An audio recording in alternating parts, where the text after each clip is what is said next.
Ujú.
Hola, buenas tardes.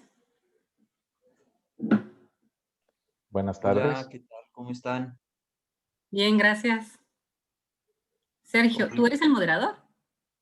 No, el moderador es Eduardo, que debe estar por conectarse. Ah, ok. Hola, Qué muy bien. buenas tardes. Hola, Roberto, ¿cómo están? Muy bien, gracias. ¿Cómo los ha tratado el Congreso? ¿Es la primera vez que vienen? Pues digamos, vienen entre comillas. Sí. Igual sí. ¿Les ha gustado? Pues esa Pues, es la primera actividad que entramos, ¿eh? Mm, Pues qué bueno que se sumen a la mesa y ojalá puedan participar en lo que queda hoy y mañana y el sábado.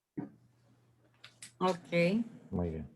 Muy buenas tardes a todos. Hola, hola Sergio, hola Erika, hola doctor Roberto, ¿cómo estás? Muy Hola bien, Hola, Trina, Karen. ¿cómo Karen. Buenas estás? tardes. Buenas tardes. Hola Hola, buenas Trinidad, tardes. ¿Cómo Ah, estás, Buenas Trinidad, Trinidad? por ahí tardes. anda. Sí, aquí estoy. Hola, nuestro, hola. nuestro amigo de viaje Houston. ¿Cómo estás, Trinidad? Muy bien, qué gusto saludarles. Igualmente. Igualmente. Tanto tiempo. Tanto tiempo. Ya 2 años, ¿no?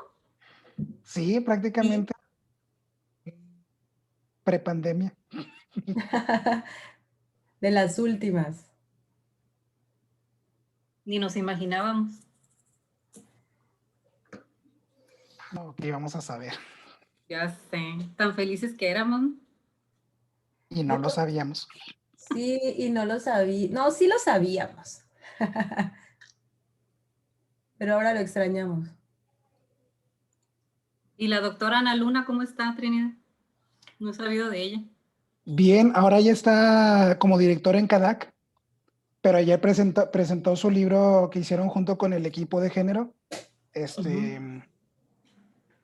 manual para enseñar Derecho Penal con perspectiva de género. Ok. Sí, muy bueno. Hay que leerlo, ¿no? Muy útil. Buenas tardes, pues yo voy a ser el moderador, mucho gusto. Mucho gusto. Ya estamos ahí en contacto por correo. Creo que faltan los compañeros colombianos, ¿verdad?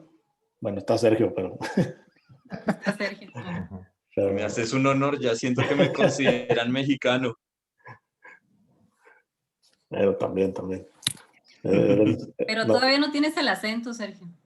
No, iba súper bien y me vine a Bogotá por la pandemia y perdí todo lo avanzado. Pero sí hay varios modismos, o sea, varias regionalizaciones que se has adoptado que todavía siguen. Sí, sí, sí. Pero sabes que ahora me toca, cuando las uso, lo hago más deliberado, como para caerles bien a ustedes, para que no me rechacen. muy bien. Bueno, Rebeca. Está también. Bueno, no, es que todavía no está ni Álvaro ni Stephanie, ¿verdad? No. Bueno, ahorita a ver, esperamos que se ¿Cuál va a ser la conecte. dinámica, Eduardo? Pues me está esperando ahí un poquito a ver si se conectan, pero bueno, si no ahorita si se conectan, lo volvemos a explicar rápido. Bueno, primero voy a proceder a dar como una introducción a la mesa, el tema de la mesa. Después a presentar a cada uno de ustedes en el orden en el que está ya definida la presentación de las ponencias. Que se los digo, bueno, es el orden en el que vienen en la guía. O sea, primero sería la ponencia de enseñando un derecho que no existe, que es Trini, Lidia y Sergio. Después sería la ponencia de la enseñanza de la objeción de conciencia. Ahí estarían Karen, María Erika y Roberto. Y finalmente la ponencia de la investigación del pluralismo jurídico de Álvaro y Stephanie.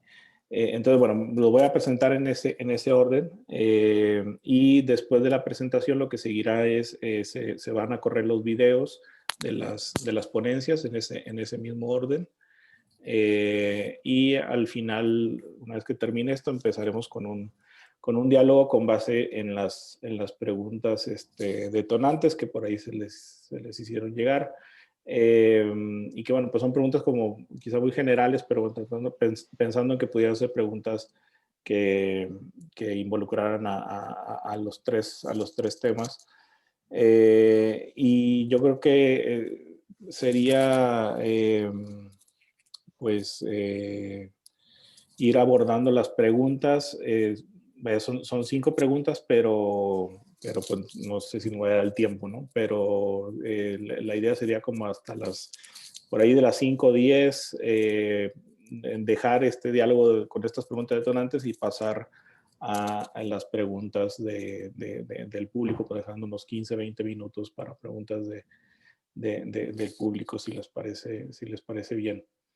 Y bueno, pues yo sugeriría que el diálogo con base en estas preguntas pues sea como muy abierto, o sea, que no que sea o sea, que no haya como que primero o sea, un orden preestablecido, ¿no? Sino más bien como se vayan sintiendo cada quien en cada pregunta con el ánimo de contestar.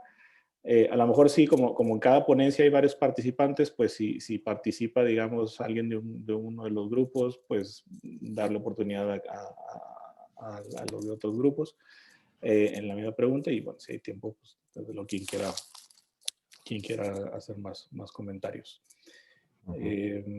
No sé si está claro. Sí. ¿Sí? ¿Alguna duda, alguna pregunta sobre esto? Eduardo, para intervenir, levantamos la manito acá virtual del Zoom y tú nos asignas el turno en la parte de las preguntas. Sí, yo creo que sí, porque creo que voy a estar viendo esto, o sea, a todos al mismo tiempo, entonces puede ser así. Si por ahí levantan la mano y ven que no les doy la palabra, pues me interrumpen, ¿no? Por favor. Está también María Rebeca Magdaleno, que es compañera ahí del CEAD, y bueno, ella nos va a estar apoyando ahí con varias cosas de la transmisión del video, pero además, digamos, si de repente la ven que ella agarra la moderación de la mesa es porque algo se me fue la señal o algo, entonces ella también está ahí para entrar al quite por si algún tema tecnológico tengo por acá, pero espero que no. No sé, María, si te quieras presentar. Hola, pues muy buenas tardes a todos. Yo soy María Rebeca, yo voy a estar asistiendo, soy la moderadora auxiliar y pues voy a entrar, digamos que al quite si algo le pasara a la transmisión de Eduardo en su conexión. Pues ya algunos ya me conocen y otros pues es un gusto verles aquí. Cualquier cosa igual les envío un correito con mi número telefónico. De repente si igual ustedes tienen alguna situación con su señal o algo que haya pasado, pues también si quieren pueden escribirme para que pues podamos estar en contacto, ¿no? Voy a estar ahí auxiliando justamente a Eduardo, voy a estar pendiente igual si quizá por ahí también levantaron su mano y quizá él con esta plática tan emocionante igual y no se da cuenta, bueno, pues ahí yo también le estaré apoyando justamente en eso, ¿no? Entonces, con la confianza, lo que necesiten, pues aquí vamos a estar pendientes y yo pues voy a estar transmitiendo un poco de lo que está viendo también el Congreso, lo que se corre en los videos, para que pues digamos vayamos viendo en tiempo justamente qué es lo que está pasando también con el público que nos está viendo desde la página del Congreso. Entonces, aquí estoy para lo que necesiten. Muchas gracias. Gracias. Bueno, también comentó Rebeca que va a poner en el chat las preguntas detonantes, ¿verdad? También ahí para que las tengan ahí a la vista. Las del público, más bien, ¿no? Bueno, también las del público, pero bueno, la del público no sé si vaya a ser así como en el chat público o en chat privado, pero bueno, pero las preguntas detonantes para la mesa sí van ahorita las va a poner ahí María Rebeca en el chat. María Rebeca, a ver. Pues Eduardo, como tú me indiques, digo, si quieres, en este momento puedo poner las preguntas detonadoras para que las veamos todos, justo como para recordar un poquito como cuáles son las preguntas que se le van a hacer como a todos los que presentan ahora, y las preguntas del público, que son las que voy a estar observando desde la página del Congreso. Si quieres, esas te las puedo poner justamente en privado para que, pues digamos, no vayamos a saturar quizá como un poco el chat del Zoom, y ya tú puedas irlas leyendo ya de manera particular y saber que esas son las preguntas justamente para hacerlas, como tú me indiques. Pues no sé qué les parezca a los demás y a los demás. A lo mejor los podemos poner así en público para que también los vayan viendo y vayan también como pensando en la respuesta, porque al fin tú vas a hacer como esa función de filtrarla, ¿verdad? O sea, tú vas a seleccionar de las que estén ahí en el chat de público y... Sí. Okay. Sí, pues entonces sin ningún problema, en cuanto yo vea una pregunta la puedo poner justamente para que la vayan observando, ¿no? Va, perfecto. Digo, nada más pues atendiendo si quieren para no saturar el chat, que lo único que podríamos escribir en el chat del Zoom son las preguntas, justo como para que no se nos vayan a perder y las podamos ir visualizando. Oye, yo nada más, bueno, una duda como técnica, sí, porque ayer sí se veía el chat ahí en la transmisión para el público. No sé si eso se sigue viendo ahí. Pero bueno, si no, pues no. Pues que se vea. Pues que no, Pero eso no entendí que se veía, nada más el iconito con... O si se veía la respuesta, digo, el el a mí me contenido. tocó ver así como la burbuja que sale cuando alguien manda un mensaje y luego hubo un momento en el que también se veía así el chat completo, pero lo quitaron. Ya vi.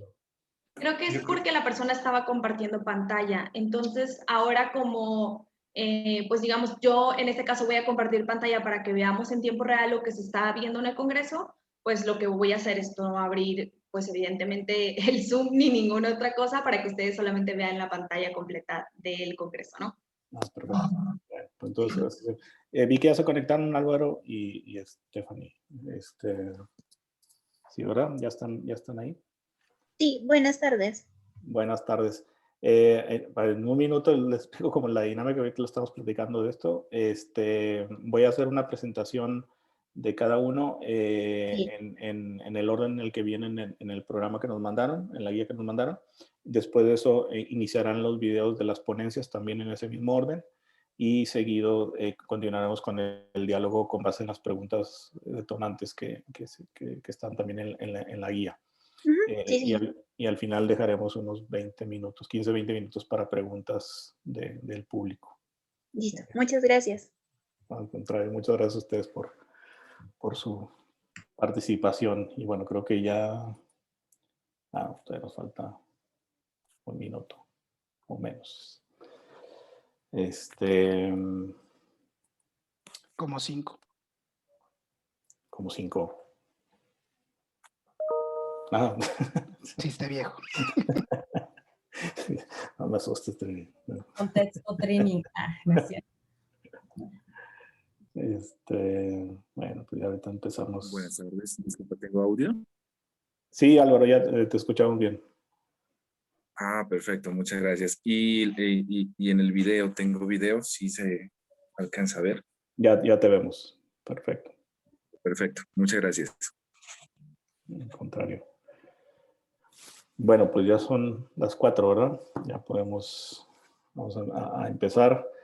Bueno, pues bienvenidas y bienvenidos a esta mesa de ponencias del Congreso SEAD, en esta segunda jornada del Congreso que bueno, pues no sé ustedes, pero pues al menos yo sí lo estoy disfrutando mucho ahí en los ratos que el trabajo lo permite.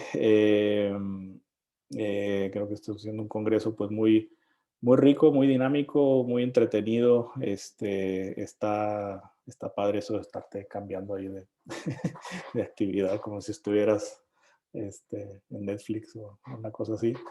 Y bueno, sobre todo lo importante del Congreso pues es que escuchar, aprender, reflexionar, intercambiar ideas sobre un tema que nos es común, que es pues la educación jurídica desde pues distintas aristas.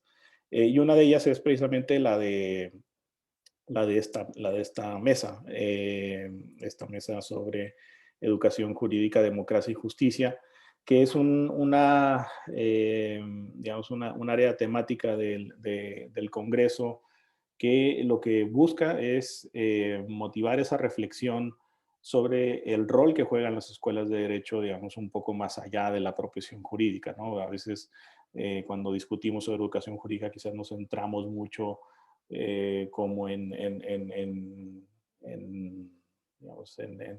en una discusión quizá muy cerrada de la formación de abogados y abogadas y el ejercicio profesional de abogados y abogadas, pero a veces no reflexionamos un poco más allá de eso, qué impacto tiene, ¿no? en nuestras sociedades, en nuestros países, en nuestros sistemas democráticos. Y esa es justo esa es justo la idea de esta área temática del Congreso, llevar o motivar esa reflexión sobre el papel que pueden jugar las escuelas de derecho en el afianzamiento de estos valores tan importantes para cualquier sociedad, como son el acceso a la justicia y el fomento a los valores democráticos, que justo los tres temas que se abordan en las ponencias que se van a presentar, pues tienen un impacto directo tanto en temas de acceso a la justicia como en fortalecimiento de los valores democráticos, y todo ello, digamos, a través de la formación jurídica y de la actuación de abogados y abogadas. Entonces, bueno, pues sin más preámbulo y para no consumir este tiempo que luego es muy valioso, voy a proceder a presentar a las ponentes y a los ponentes que van a estar con nosotros esta tarde en esta mesa. En primer lugar, y en el orden que lo voy a ir mencionando, pues en el orden en el que ahorita se van a presentar las ponencias. La primera ponencia se denomina Enseñando un derecho que no existe, reflexiones desde y sobre el curso de ética y responsabilidad profesional. Esta es una ponencia que presentan Arturo Trinidad Alemán Molina, mejor conocido como Trini. Trini pues es investigador junior en ética y responsabilidad profesional en el CEAD y es egresado de la licenciatura en Derecho de la Facultad Libre de Derecho de Monterrey. También presenta esta ponencia Lidia María Cavazos Almaguer, quien es licenciada en Derecho por la Facultad Libre de Derecho de Monterrey y actualmente es investigadora en el área de ética y responsabilidad profesional del CEAD. Y bueno, aunque no viene en su ficha biográfica, pues es una de las principales responsables de que estemos aquí, ¿no? Porque es una de las principales coordinadoras de este gran evento, ¿no? Entonces, bueno, también eso debería estar en su semblanza curricular, sin duda. Y Sergio Iván Anzola Rodríguez. Sergio es abogado y doctor en Derecho por la Universidad de los Andes, cuenta con un LLM por la Universidad de Helsinki, en Finlandia. Es investigador nacional nivel 1 en el Sistema Nacional de Investigadores y autor del libro El malestar en la profesión jurídica, tensiones entre la ética personal y profesional de los abogados. Sus áreas de investigación son la educación jurídica, la ética y responsabilidad profesional, la relación entre derecho y psicoanálisis, y en la actualidad se desempeña como coordinador de investigación en el CEAD. La segunda ponencia se titula La enseñanza de la objeción de conciencia en las escuelas de derecho como respuesta al reto del multiculturalismo. Y esta ponencia es presentada por Karen Yareli García Arizaga. Karen es doctora en Ciencias Jurídicas por la Universidad Autónoma de Baja California, profesora a tiempo completo y responsable del área académica de Derecho Social de la Facultad de Derecho de Mexicali. También cuenta con reconocimiento al perfil deseable del PRODEP. Fue nombrada en noviembre de 2020 jueza de distrito especializada en materia del trabajo por el Consejo de la Judicatura Federal con asignación pendiente. Pero bueno, ya está Muchas felicidades. También María Erika Cárdenas Briceño. María es doctora en Derecho por la Universidad Autónoma de Baja California. Se desempeña como profesora de tiempo completo y coordinadora del programa de doctorado en Ciencias Jurídicas de la Facultad de Derecho Mexicali, de la misma institución. De igual manera es productora académica y locutora del programa Estás en tu Derecho de UABC Radio. Y también Roberto Castro Pérez.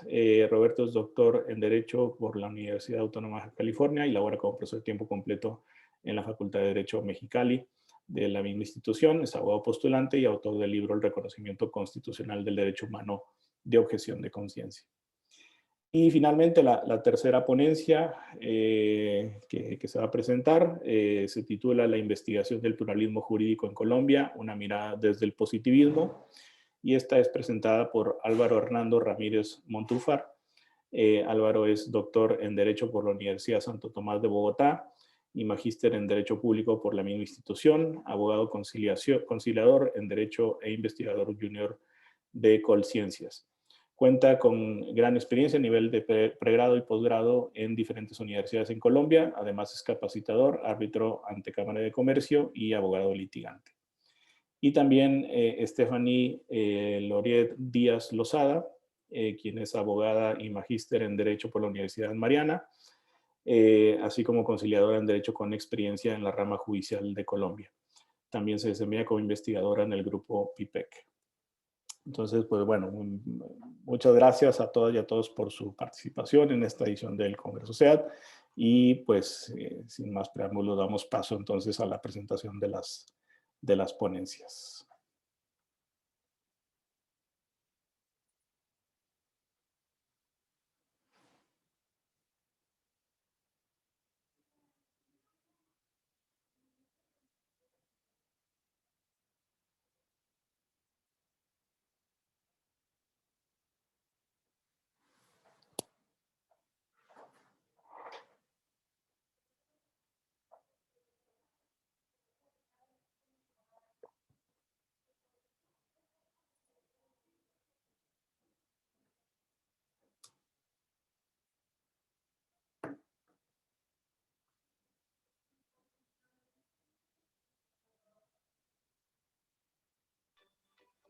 ¿Pueden escuchar bien la página del Congreso?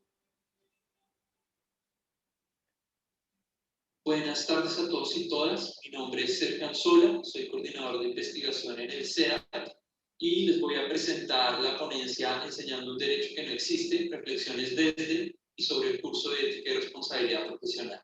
Esta es una ponencia elaborada en coautoría con Arturo Trinidad Alemán y con Lidia Cavazos, quienes son integrantes del área de ética y responsabilidad profesional en el SEAD. Esta presentación se basa en un estudio empírico que hicimos en el 2019, el cual buscó recabar información básica de cursos de ética y responsabilidad profesional impartidos en las escuelas de derecho y además en algunas impresiones mías y experiencias mías como profesor del curso desde hace unos años. ¿Cuál es nuestro argumento principal con base en ese estudio que hicimos? Creemos que la crisis ética de la profesión se puede explicar en parte porque no hay un contenido claro y discernible en los cursos de ética profesional. Es decir, vemos que no existe un campo de la ética y responsabilidad profesional debidamente fundado y estructurado. Por ejemplo, contrario a otras materias como derecho de familia, derecho constitucional, derecho penal, donde ya hay claramente unos contenidos que se imparten a lo largo de un semestre o un cuatrimestre, en ética y responsabilidad profesional, esos contenidos varían muchísimo. No tenemos claro qué es lo que se debe enseñar en esa clase. No existe aún ese campo del derecho o no está debidamente delimitado o estructurado. Les quiero contar un poquito sobre el estudio que hicimos. Este estudio lo hicimos en el 2019 con el apoyo de los estudiantes del programa Semilla. El programa Semilla es una actividad que tiene el SEAD en la cual por un periodo de un año más o menos contamos con la ayuda de 60 estudiantes de todas las entidades federativas. Estos estudiantes participan en capacitaciones con nosotros, pero además nos ayudan a adelantar investigaciones. Con estos estudiantes lo que hicimos fue recabar información de los cursos de ética de las ciudades donde ellos vivían. Y también aprovechamos para entrevistar a los estudiantes que ya habían tomado el curso de ética profesional y conocer un poco sobre sus impresiones de lo que fue el curso. ¿Cuál era la información que queríamos recabar? Básicamente queríamos recoger los sílabus o los programas de los cursos, ver cómo se llamaba la materia en el plan de estudios y qué contenidos se impartían en él. Es importante señalar las limitaciones de nuestro estudio y es que solo obtuvimos información de 88 universidades y solo obtuvimos acceso a 56 programas o sílabus. Esto claramente no es representativo. En México existen alrededor de 2.000 universidades o escuelas de derecho. Pues claramente la muestra que tenemos es muy pequeña, pero creemos que es un avance, digamos, un buen primer paso. Entonces, para compartirles un poco de la variedad de los nombres con los que se denomina la clase de ética en las escuelas de derecho. Encontramos muchísimos nombres, les voy a leer solo algunos. Ética, así nomás, ética profesional, deontología y ética jurídica, filosofía del derecho y deontología, ética profesional, medio ambiente y desarrollo sostenible, ética, identidad y profesión, proyección personal, prospectiva e innovación profesional, ética de vida, ética y desarrollo. Todos estos distintos nombres y apellidos tienen la clase que los estudiantes de derecho ven relacionada con ética. Ahora, pasemos un poco a los contenidos. Cuando miramos esos sílabus, esos programas, vamos a ver las distintas unidades del curso, lo que veían en cada clase, encontramos cosas muy diversas. Les voy a mencionar algunos de los contenidos que veíamos en esos programas. Estudios de conceptos, ética, moral, valores, justicia, características y clasificaciones de la ética, colegios de abogados, moral y religión, salud y educación sexual, alimentación, cómo citar en APA, autoconocimiento, autoestima y mejoras, características del ser humano, medio ambiente, historia de la ética, conflictos éticos en la profesión, relación con el cliente, negligencia, honorarios, secreto profesional, diligencia y códigos de ética. Entonces, como podemos ver, hay muchos contenidos muy diversos. Nosotros creemos que al menos se pueden agrupar en tres grupos. Un primer grupo que busca cubrir temas como valores, el bienestar general, el bienestar personal, la salud sexual, la alimentación, como estos temas. Un segundo grupo que se acerca más como a contenidos de ética, como una rama general de la filosofía, dignidad humana, valores, justicia. Y un tercer grupo que se acerca más a lo que desde el CEAL creemos es una clase de ética y responsabilidad profesional para abogados propiamente. Conflictos de interés, colegios de abogados, parcialidad, deber de diligencia, deber de veracidad, horarios, etc. En todo caso, lo que nos sugiere está, digamos, el observar estos diversos planes de estudio, es que hay muchísima variedad. Creo que si hacemos este mismo ejercicio con la clase de Derecho de Familia o Derecho Constitucional, no vamos a ver esa misma variedad de temas como los vemos en esta clase de ética. Entonces, ¿esto qué es lo que nos sugiere? Que realmente no tenemos delimitado el campo de la ética y responsabilidad profesional. Así como uno va a una librería y compra 3 libros de Derecho de Familia y esos 3 libros de Derecho de Familia comparten unos capítulos, no creemos que lo mismo ocurra con los cursos de ética profesional según estos hallazgos que hicimos en este estudio. Y creemos que esto es preocupante porque genera al menos varios efectos que acá los voy a mencionar muy brevemente y después de pronto en la parte de preguntas me puedo extender en ellos. Un primer efecto es la falsa idea de que no hay dilemas éticos en la práctica jurídica. Si exponemos a los estudiantes a temas como alimentación, salud sexual o, en el mejor de los casos, a una clase de ética como una rama general de la filosofía, no se van a hacer preguntas propias del ejercicio profesional muy importantes, como por ejemplo, ¿debo defender a una persona que me ha confesado ser responsable de un delito, sí o no? ¿Cómo puedo defenderla? ¿Puedo decir mentiras? ¿Sí o no? ¿Puedo abstenerme de revelar información que en todo caso es vital para el juicio, sí o no, cuánto debo cobrar, cómo debo cobrar, etc. Creemos que no exponer a los estudiantes a estos tipos de dilemas éticos propios del ejercicio profesional del derecho no los deja vislumbrar las dimensiones anímicas del ejercicio profesional. Ser abogado o abogada es difícil, tiene muchos retos morales, psicológicos. Si a los estudiantes no los exponemos a estos dilemas éticos, no se van a poder hacer una idea de eso. Esto también genera un problema, y es que aún si pudiera haber dilemas éticos en otros lugares, porque podemos traer libros de afuera, de otros países, y mostrarles los dilemas éticos que se han estudiado en otros países, los estudiantes van a decir, eso ocurre allá, pero no acá en México o en Colombia, ¿no? Es interesante conocer que los abogados de allá tienen esos dilemas éticos, pero eso acá en mi país no importa. No exponer a los estudiantes a este tipo de preguntas, no adentrarnos en el estudio de los dilemas éticos de la profesión, también genera un efecto nocivo, y es la falta de ambición en las apuestas por el cambio. Entonces, nos parece que cada vez que se habla de una profesión más ética, ese discurso queda cooptado por hagamos más pro bono.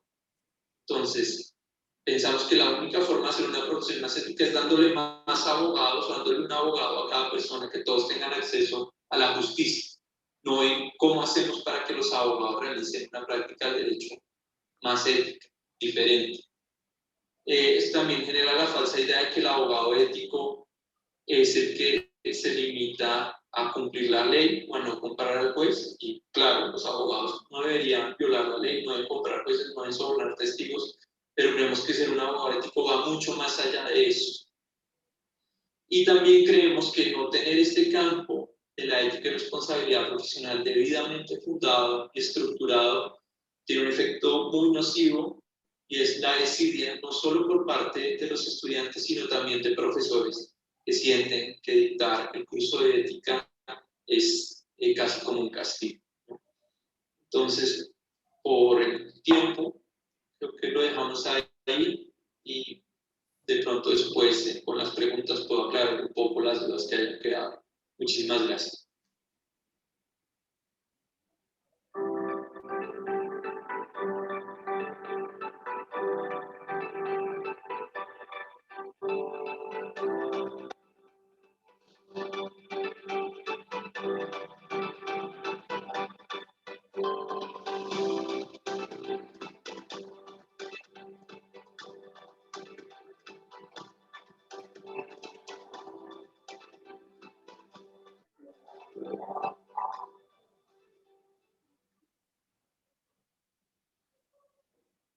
Muy buenos días o muy buenas tardes.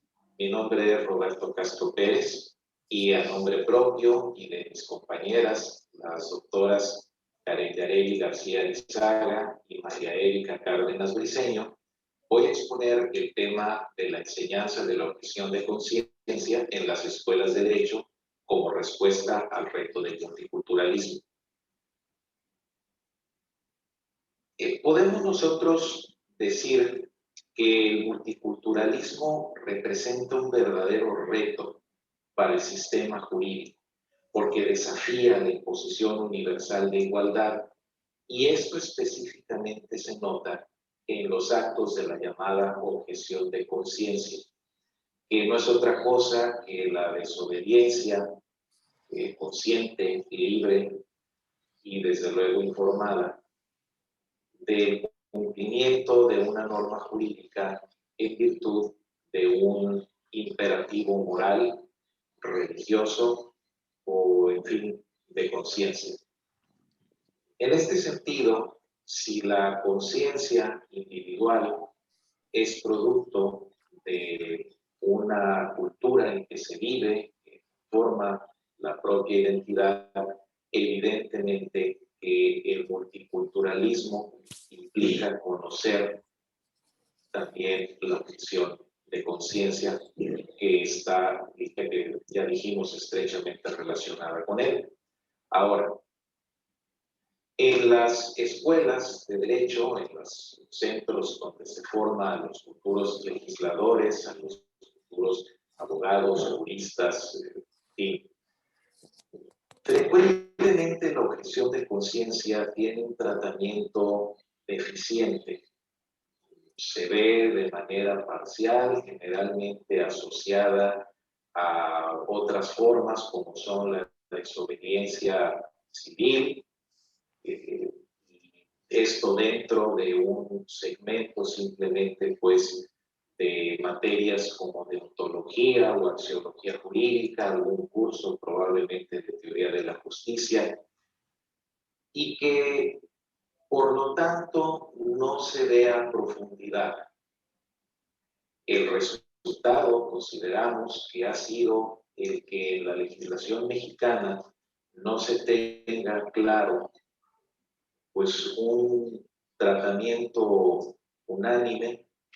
Ha existido muy poca regulación al respecto en algunas de las leyes locales de salud, muy pocas en comparación al número total de entidades federativas del país, en una norma oficial mexicana relativa a los servicios de salud.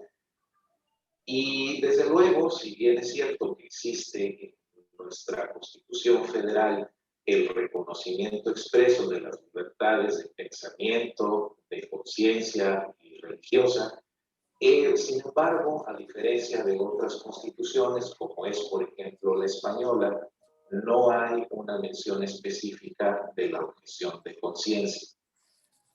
A lo anterior, nosotros podemos añadirle pues algunos prejuicios que se aceptan sin mayor reflexión en contra de este fenómeno de la objeción de conciencia, como por ejemplo que destruiría la aplicación general del ordenamiento jurídico, que sería fuente constante de fraude a la ley, que implicaría la intromisión del Estado en la vida privada y otras formas indeseables de introspección en el objetor de conciencia, digamos, dentro de la tarea del Estado para comprobar la sinceridad de la objeción. Sin embargo, consideramos que también existen algunas otras formas, algunos otros argumentos de admitir la regulación de la objeción de conciencia, como son que el derecho no se agota en la ley, ni que toda ley es por sí justa, es decir, la posibilidad del derecho justo, la consecuencia lógica de las libertades de pensamiento, de religión y de conciencia que implica la objeción de conciencia, por lo que resulta ilógico decir que se respetan estas libertades fundamentales y por el contrario se niega la posibilidad de actuar de conformidad con ellas. También el hecho de que el objetor de conciencia ha cumplido frecuentemente con un importante papel de voz crítica contra decisiones o imposiciones mayoritarias cuyo fundamento ético o lógico incluso es discutible. También el hecho de que un valor principal en la vida del Estado democrático es la equidad, que impone tratar igual a los iguales y desigual a los desiguales, lo que se aplicaría en caso de los objetores de conciencia respecto de quienes no lo son. Igualmente, otro argumento a favor sería que el Estado dispone de amplios medios para que los objetores contribuyan de diferentes formas al bienestar de su comunidad, compensando de esta manera el hecho de que sean eximidos del cumplimiento de otros deberes legales. Desde luego podemos también agregar el argumento de que toda libertad implica el riesgo de ser ejercida en exceso, lo que no justifica su supresión, sino que simplemente admite que se limite en lo que sea prudente. Finalmente, podría decirse también que la historia da testimonio de que el reconocimiento y la regulación de la objeción de conciencia nunca ha tenido como consecuencia la destrucción del orden jurídico. Es por ello que consideramos que las escuelas de derecho dentro de sus programas de estudio y actividades relacionadas con los derechos fundamentales deberían incluir de modo destacado como una respuesta frente a este reto del multiculturalismo el análisis y propuestas de regulación del tema que nos ocupa, preparando y sensibilizando a los estudiantes a fin de que en el futuro, como juristas, legisladores y juzgadores, estén en posibilidad real de responder efectivamente a ese reto del multiculturalismo. Es de considerarse que, si bien no es única, sí sería esta una manera efectiva para las escuelas de derecho de convertirse en espacios de transformación social palpable. Consideramos entonces que un curso completo sobre objeción de conciencia debe incluir en su parte teórica los siguientes temas: el concepto y las características de la objeción de conciencia, la relación con las libertades fundamentales del pensamiento de conciencia religiosa, las diferencias con otras formas de desobediencia al derecho, los tipos de objeción de conciencia, como son el escolar, el sanitario, el administrativo, el laboral, los argumentos a favor y en contra, el testimonio histórico, mencionando y estudiando casos judiciales trascendentes o famosos, y ejemplos de reconocimiento jurídico actual, tanto constitucional, legal y jurisprudencial, por un ejercicio de derecho comparado.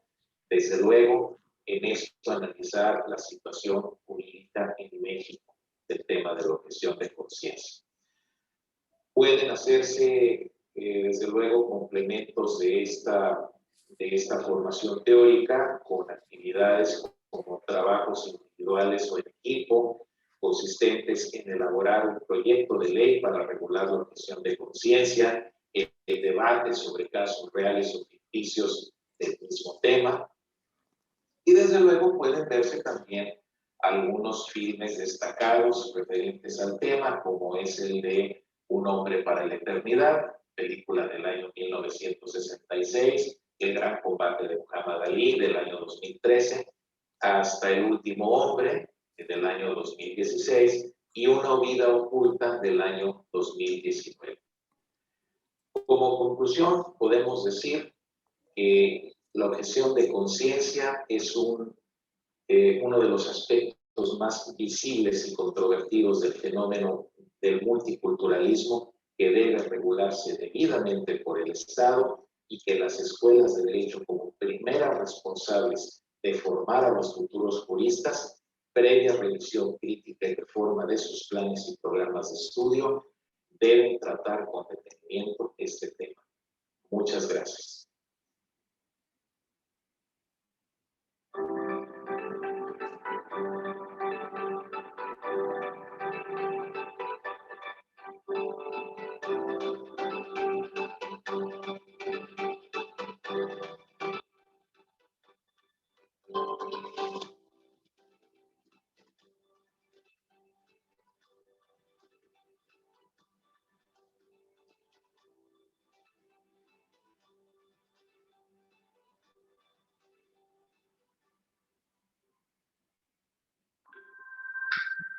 Bueno, muy buenas tardes.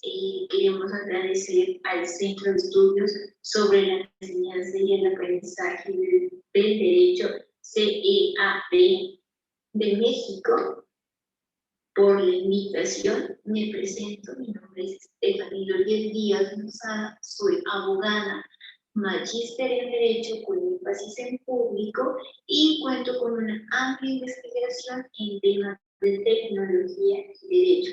Por otro lado, se encuentra mi compañero, el doctor Álvaro Hernando Ramírez Montúfar, quien es abogado, magíster en público y doctor en Derecho, y quien más adelante nos estará acompañando en la sección de preguntas.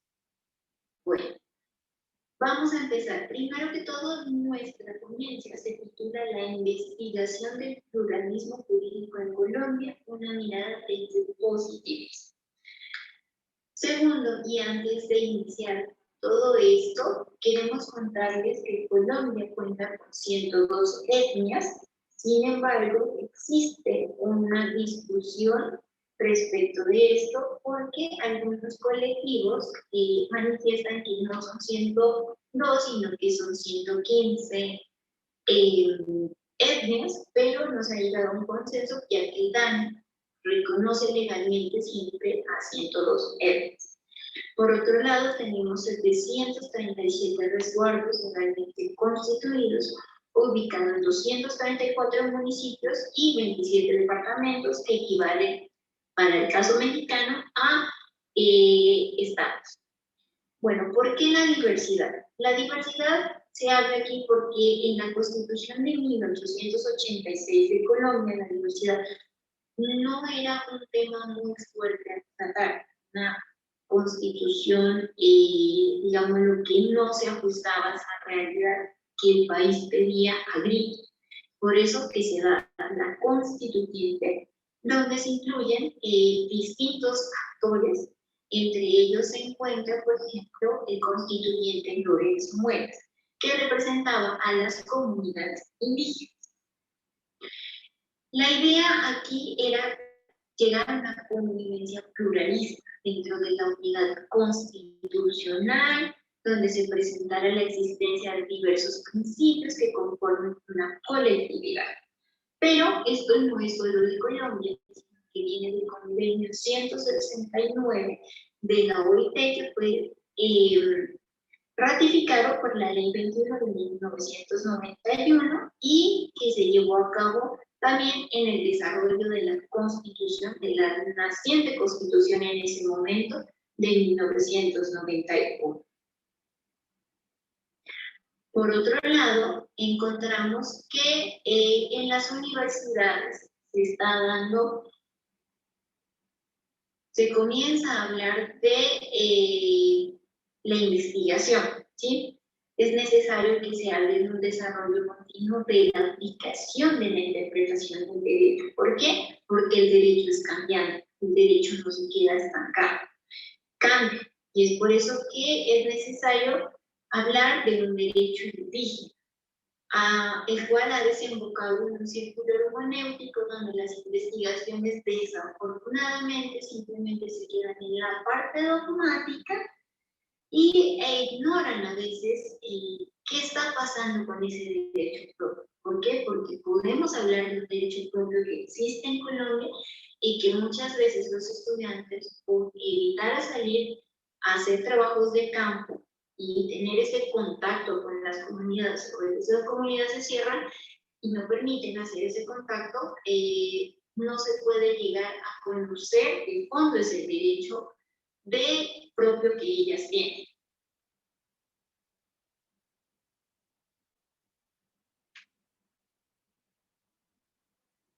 Una de las fuentes que se toma para el desarrollo de este artículo fue una página, trabajamos con unas tesis, con los trabajos de grado que había en la página Santo Tomás de Colombia, con sede en Bogotá y en Tunja, pero utilizamos la de la sede de Bogotá, donde analizamos 32 trabajos. De esos 32 trabajos o monografías, encontramos que se habían manejado tesis sobre la materia indígena.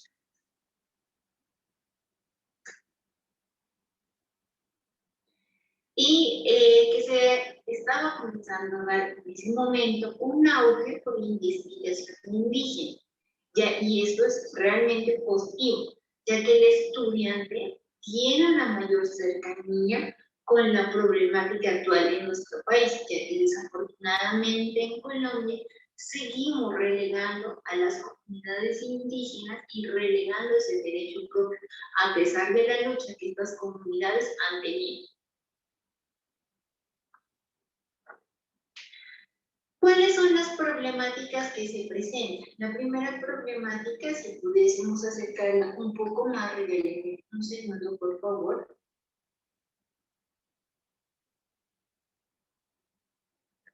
Bueno, la primera problemática, para que ustedes también la puedan ver, es frente a la construcción de un nuevo conocimiento, que implica que, como les mencionaba, un acercamiento hacia la comunidad. No obstante, cabe resaltar esa complejidad que existe frente al trabajo de campo, ya sea por el desplazamiento que el estudiante pueda llegar a tener, porque desafortunadamente en Colombia, pues no contamos, sobre todo en zonas rurales muy alejadas, con carreteras aptas para movilizarse, o las comunidades se cierran y no permiten que agentes extraños, digamos así, a su comunidad ingresen a conocer su plan de vida, que en últimas es esa carta de navegación de cómo ellos llevan su vida, cómo ellos se guían para continuar con sus creencias, continuar con su legado. Por otra parte, ha sido que el trabajo de campo de las, ya no todos los estudiantes van a poseer el acceso a algunos casos, sino que están accediendo a que se realicen trabajos en pequeños resguardos, que también son muy importantes, pero sin embargo, a veces pues existen como algunas dificultades. Por último, y para concluir, ¿qué es lo que nosotros llegamos a concluir con el doctor Ramírez en esta investigación? Y es que es necesario construir problemáticas jurídicas ante las realidades sociales políticas. Es decir, el derecho no se puede sesgar, no se puede cerrar, no se puede mantener simplemente a un libro, a algo que ya está dicho. Se deben abordar las nuevas problemáticas, en este caso de las comunidades indígenas, acercarnos a estas comunidades, escucharlas para poder generar soluciones y crear así un verdadero pluralismo jurídico. Por otro lado, es cada vez más complejo el vasto número de investigaciones que no desencadenan simplemente reiterativas, sino que simplemente se quedan en doctrina estandarizada y que pueden producir el estancamiento. Es decir, que no debemos simplemente dedicarnos a publicar o a investigar por investigar. No estamos diciendo que no es importante, cuidado ahí. Estamos diciendo que es importante, pero que deja de ser importante, no deja de ser importante, sino que pierde esa validez cuando yo simplemente dejo mi investigación en una biblioteca y no paso esa investigación o no dejo esa investigación en una huella, porque ¿cuál es la idea de investigar? Que la investigación se conozca, que genere una transformación en la sociedad de una manera positiva, y que se creen además tesis novedosas, y esa es como la invitación que queremos hacer el día de hoy, que no dejemos que nuestras tesis reposen en una universidad o en una biblioteca, sino que hagamos efectivas las investigaciones que hacemos independientemente de la temática que se trate. ¿Para qué? Para generar transformación social y transformación en el derecho. Muchas gracias.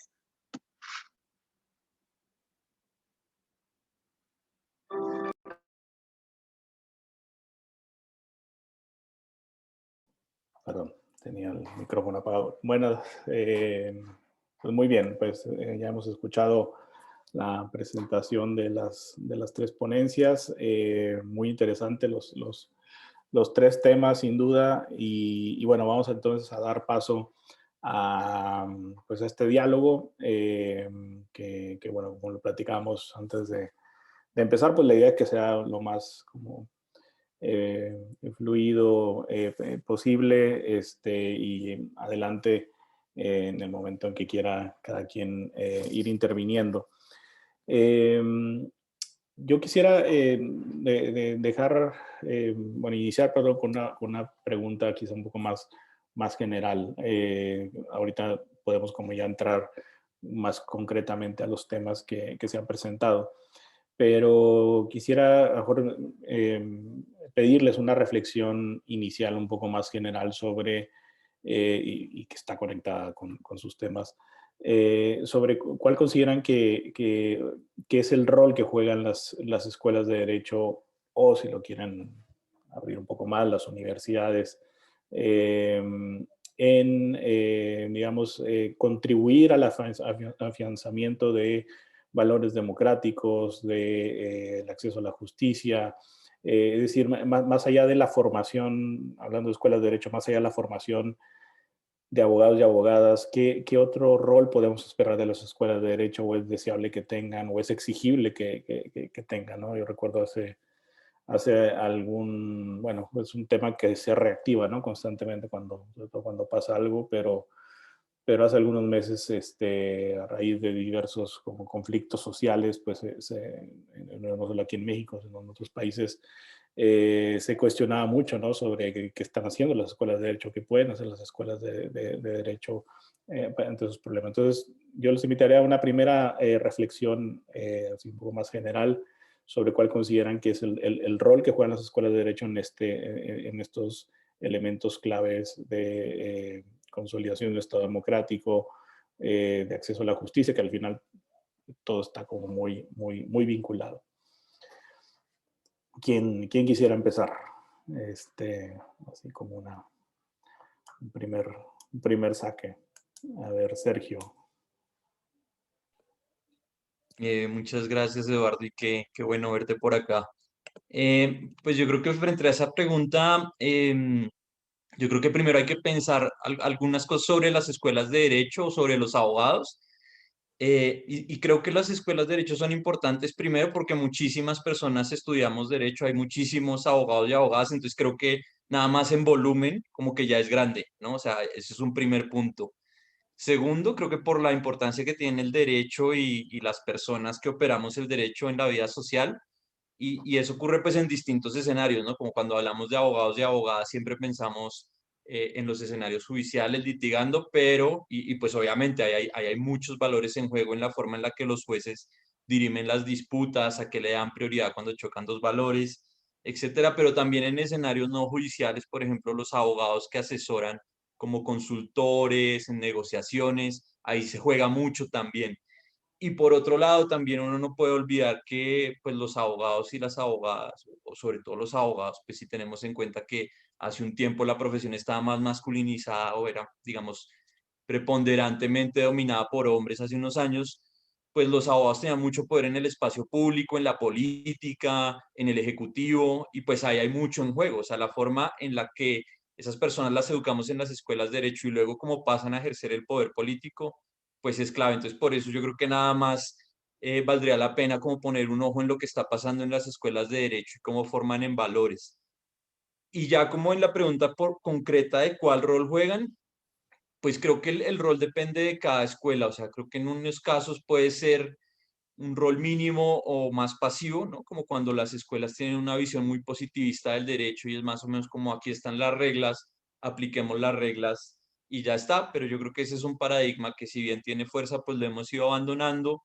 Y hay otras escuelas de derecho, otros profesores de derecho que ven, digamos, el derecho como algo más complejo, donde hay valores en juego, hay principios en juego.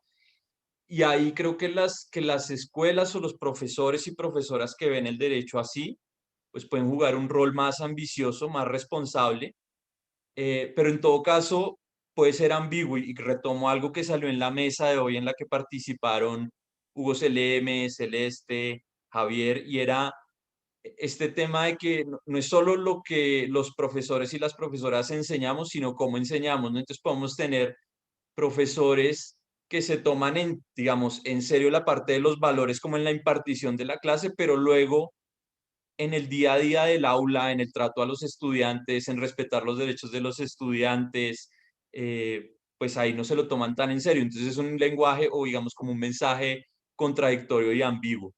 Pues digamos, yo dejaría ahí como esa primera idea frente a esa pregunta.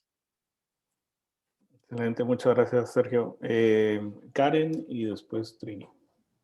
Gracias. Bueno, pues hola a todos. Y siguiendo un poco la pregunta que nos formula Eduardo, y en el sentido de lo que comentaba Sergio, creo que efectivamente hay que distinguir en dónde estamos, porque la pregunta está formulada tal cual como para reflejar la realidad de las escuelas de derecho hoy por hoy, qué rol están jugando, pero me parece también que la podemos fácilmente enfocar hacia dónde deberían de ir, qué rol deberían de jugar las escuelas de derecho, ¿no? Y un poco partiendo del comentario de Sergio de que sí es bastante contradictorio el tema de qué se está haciendo, pero a la vez qué se está viviendo y cómo se está actuando en las escuelas de derecho. Me parece que el rol que se asume actualmente es bastante débil, puede sin duda estar llamado urgentemente a mejorar. No podemos limitarnos únicamente en incluir en las currículas algunas asignaturas, por lo menos la ética como asignatura, y luego ya llegaremos a ello, pero asignatura optativa todavía en la mayoría de los planes de estudio. Y bueno, esto yo creo que no debería de ser así, más bien planteando un poco qué rol deberían de jugar las escuelas de derecho. Me parece que debe ser un rol protagonista, un rol sensible, responsable, proactivo. Es urgente que esto ocurra porque para entender los valores democráticos, estos que tanta falta hacen para entender un Estado social de derecho, un Estado social democrático, el pluralismo, la libertad, la justicia social, la igualdad, precisamente para entenderlos en su justa dimensión, debe comenzarse en la vida interna de las escuelas de derecho. ¿Y qué me refiero con esto? ¿Cómo funcionan? ¿Qué protocolos tienen? ¿Cómo están sus estatutos? ¿Cómo se rigen en la vida interna, en la toma de decisiones como institución tal cual, ¿no? Pero por supuesto que está el tema de cómo están el comportamiento de mis profes, ¿no? Ese también es todo un tema a propósito de lo que se comentaba ya. Pero creo que la idea es precisamente eso, empezar desde lo interno, con un ejercicio sano de autocrítica y evaluar hacia dónde queremos avanzar, porque desde luego el rol que juegan las escuelas de derecho nos permitirá en determinada forma y en algún momento avanzar hacia una formación integral que le permitiría, digamos, a todas y a todos los estudiantes de derecho prepararse para vivir en la práctica jurídica estos valores democráticos.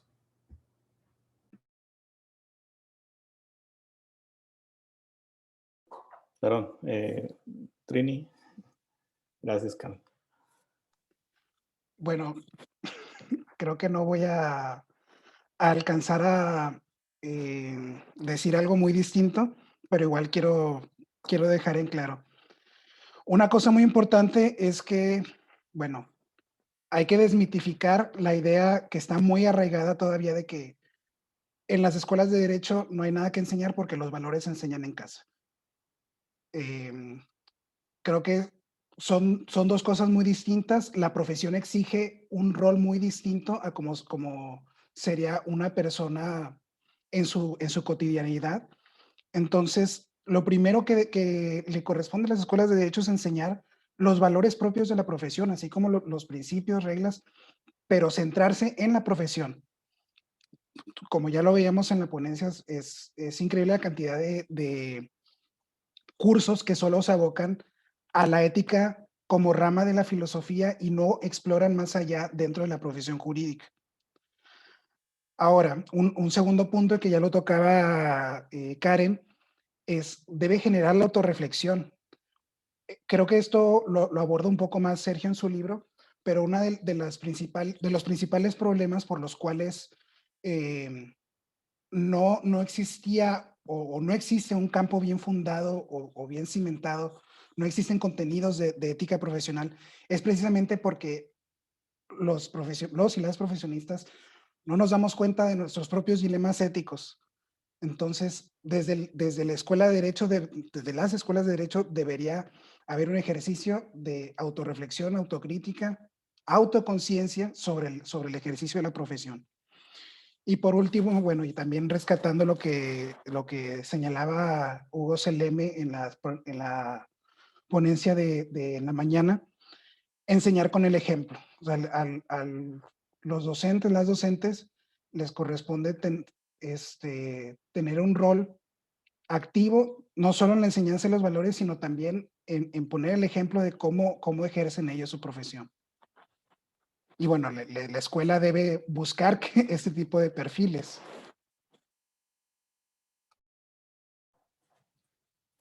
Excelente, gracias, Trini.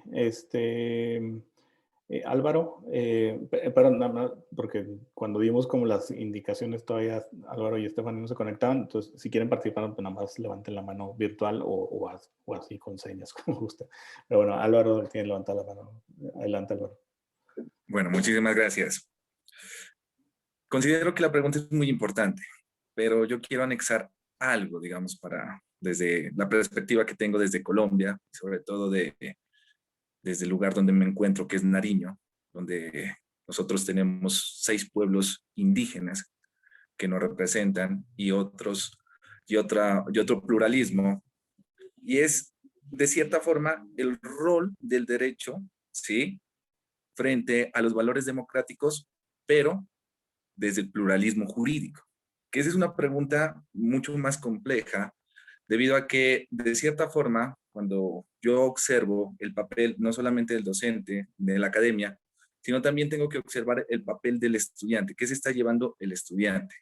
En realidad, muchas veces lo que el estudiante se lleva es un marco teórico, ¿sí?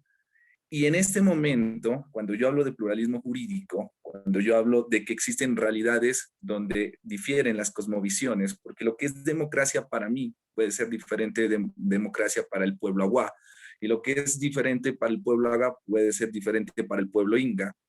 De cierta forma, digamos, el jurídico en construcción debería tener también ese acercamiento a la investigación y sobre todo algo muy bonito que ahora se está dando, que son los observatorios, donde las personas o el estudiante percibe la realidad social frente a esa, digamos, a esa percepción teórica. Porque si nosotros nos quedamos en esa percepción teórica, pues indudablemente la participación democrática y el entendimiento de las cosmovisiones desde el pluralismo jurídico pueden generar que el estudiante lleve unos valores, ¿sí?, hegemónicos que destruyan una visión, digamos, diferencial dentro de todos los procesos democráticos. Eso quería decir.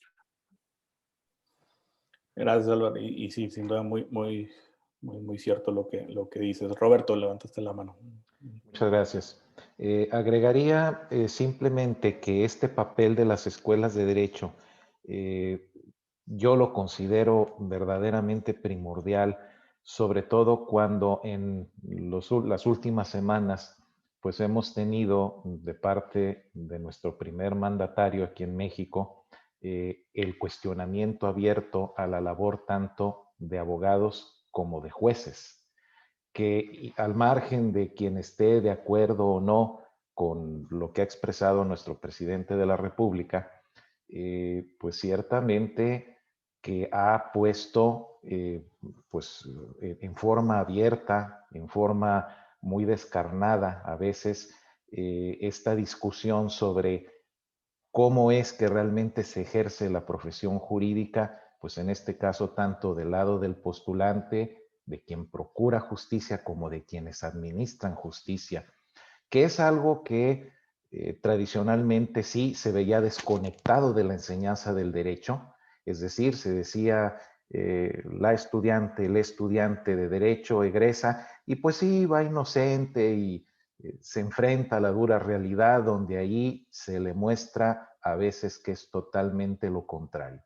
Y por lo tanto, como acertadamente mencionaron en una de las ponencias, pues no hay realmente una preparación ética, ya no digamos uniforme, que no la hay, sino donde realmente se cuestione en forma muy abierta, bueno, cuál es la realidad que se vive fuera de las aulas y conectar eso con la teoría.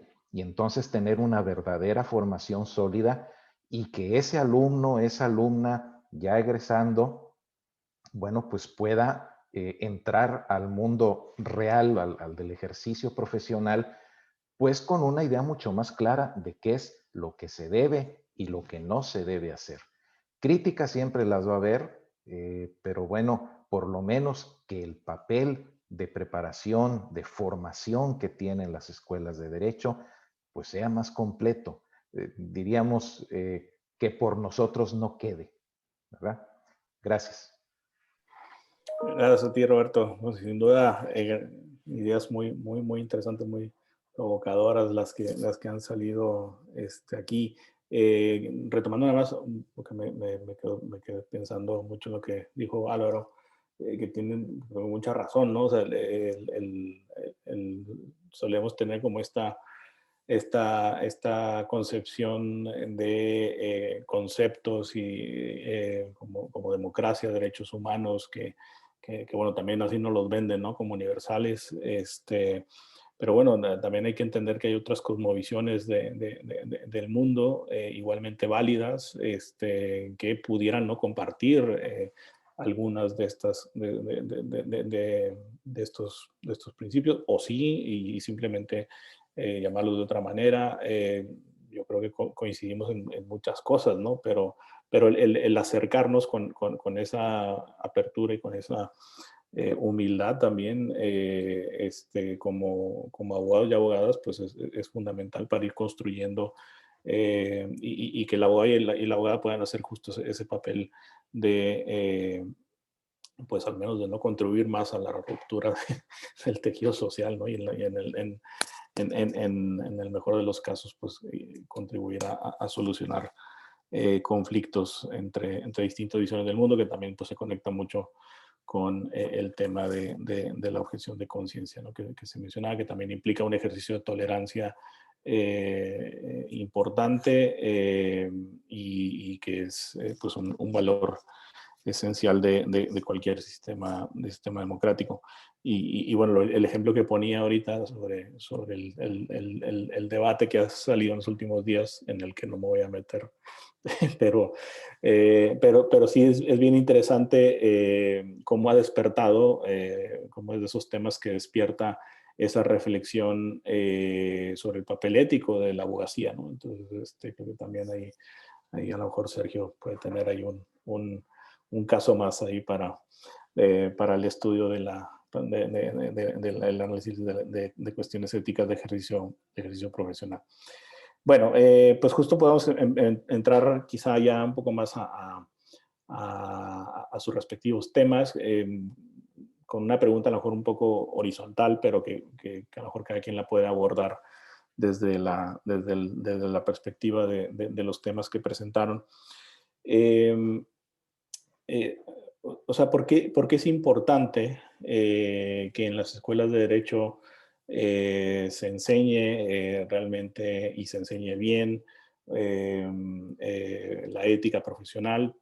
¿Por qué es importante que se enseñe el derecho con una perspectiva de pluralismo jurídico, o que se enseñe el pluralismo jurídico?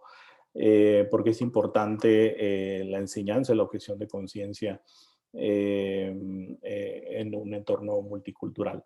O sea, digamos, si tuvieran que argumentar a favor de su causa, cada quien, o sea, ¿por qué es importante que los directores y las directoras de escuelas de derecho hagan caso a las sugerencias que están planteando en sus ponencias, ¿no? Aprovechando que nos estarán escuchando algunos y algunas personas directivas de escuelas de derecho, pues a lo mejor también podemos impulsar estas causas por ese lado. Pero bueno, más allá de eso, o sea, ¿por qué consideran que es importante su respectivo tema, el que han planteado en sus ponencias, que las escuelas de derecho adopten cambios en este sentido? No sé quién quiera comenzar. A ver, no veo. Si no, Erika creo que ya se animó. Adelante, Erika. Hola, pues bueno, claro, es importante, ¿no? En el caso de la objeción de conciencia, creo que los efectos de la objeción de conciencia son un tema fundamental, ¿no? De cómo respetar la libertad. Es un derecho de libertad la objeción de conciencia, cómo tenemos que respetar la libertad de las personas que deciden pues no obedecer o no acatar un mandato jurídico por razones morales, éticas, por razones de conciencia, pero también cuáles son las consecuencias frente a otras personas en los casos de objeción de conciencia, ¿no? Y aquí lo podemos ver muy claro cuando la objeción de conciencia la realiza un funcionario al servicio del Estado, ¿no? Y me quiero referir específicamente al tema de los médicos, ¿no? Los médicos cuando actúan como funcionarios frente, por ejemplo, a los derechos reproductivos y sexuales de las mujeres, ¿no? Entonces, ¿cuáles serían los efectos jurídicos de la objeción de conciencia de un funcionario? En este caso, de un funcionario al servicio de la salud pública, ¿sí? Cuando su ejercicio profesional es público, no desde el ámbito privado. Entonces, ¿cómo se afectarían los derechos reproductivos y sexuales de las mujeres en esta situación? Y resulta muy interesante, pues, cómo los profesores y los estudiantes podemos analizar casos concretos, ¿no? Que ya se han presentado. Entiendo precisamente aquí se encuentran compañeros de Colombia que pues este tema ya lo tienen muy bien regulado ustedes, ¿no? Bueno, ya existen antecedentes al respecto. En México pues no se ha profundizado tanto en el tema como lo presentamos en la ponencia, ¿verdad? No hay suficientes antecedentes sobre este tema. Pero, por ejemplo, pues, ¿qué sucedería, no? Con los derechos de las personas que se enfrentan ante un funcionario que, por objeción de conciencia, no puede cumplir con el mandato para el cual está ahí cumpliendo esa función pública, ¿no? Entonces, creo que es trascendente, ¿no? Desde el tema de objeción de conciencia, además que es un tema apasionante, pues poder nosotros hacer un análisis profundo, ¿no? De los efectos y de las consecuencias sociales de la objeción de conciencia y cómo esta en un momento determinado, si no se regula debidamente, se pueden vulnerar los derechos de otros grupos, ¿no? De otras minorías, o no se respeta esta igualdad sustantiva que se pretende en estos momentos. Y bueno, el tema de la ética, pues es otro tema, pues ahora sí que fundamental en las facultades de Derecho, ¿no? Cómo piensa un abogado, cómo actúa un abogado, cómo siente un abogado, cómo se relaciona con las autoridades, cómo se relaciona con el cliente, cómo se relaciona con sus colegas, pues cuáles son los impedimentos de un abogado, ¿no? Por ejemplo, el tema del secreto profesional, ¿no? El tema del conflicto de intereses, pues son temas fundamentales, son temas esenciales que se tienen que trabajar en las facultades de Derecho y sobre todo tenemos que hacer partícipes a los colegios de abogados, a las barras de abogados y a las asociaciones de profesionistas jurídicos, ¿no? Creo que ahí a las facultades de Derecho también nos debe interesar este tema de vinculación con las asociaciones de profesionales del derecho para poder enriquecer nuestras currículas. Y pues obviamente yo desde el posgrado, a mí me interesa también fortalecer el área pues de la investigación en estos temas, ¿no? Creo que ya cuando nuestros estudiantes llegan al posgrado, pues ya tienen la posibilidad de profundizar mucho más en estos temas, ¿no? Como es el pluralismo jurídico y el multiculturalismo y bueno, también la objeción de conciencia. Ese sería mi comentario. Muchas gracias, Erika. Sergio y después Álvaro. Pues respondo puntualmente a la pregunta respecto a ética y responsabilidad profesional y yo creo que es importante al menos por dos razones. La primera es porque creo que el ejercicio profesional está plagado de dilemas éticos todo el tiempo, o sea, preguntas como ¿a quién represento y por qué lo represento? O sea, ¿por qué le voy a dar mi expertise a la causa que persigue esa persona? ¿Cómo la represento, no? Si está bien o no alegar una prescripción, si está bien o no presentar una prueba, si está bien o no interrogar agresivamente a un testigo, por ejemplo.